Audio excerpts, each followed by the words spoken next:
Alright. Siguro po, isama na rin po yung mga diploma, tapos later sila ulit. Diploma po, pila po yung iba dito.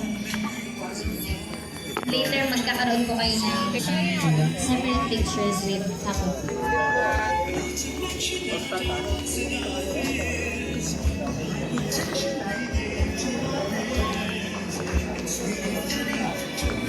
Compress na lang po tayo since marami po tayo mga diploma.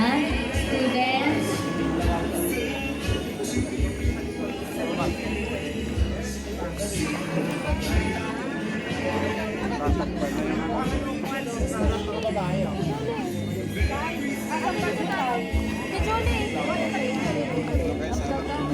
Huwag kayong upuan po. Kaya sa harap po.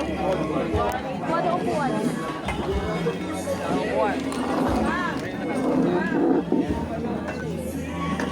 So, pakilip lang po sa ating mga students to kindly please bring a chair in front. And then, sa mga hindi po makakaupo, kayo po ay kasama ang mga sitting students. Thank you. Yung mga maliliit na lang or mga girls, kindly sit na lang. Ayan, okay. Ito, para magkasya po tayong lahat.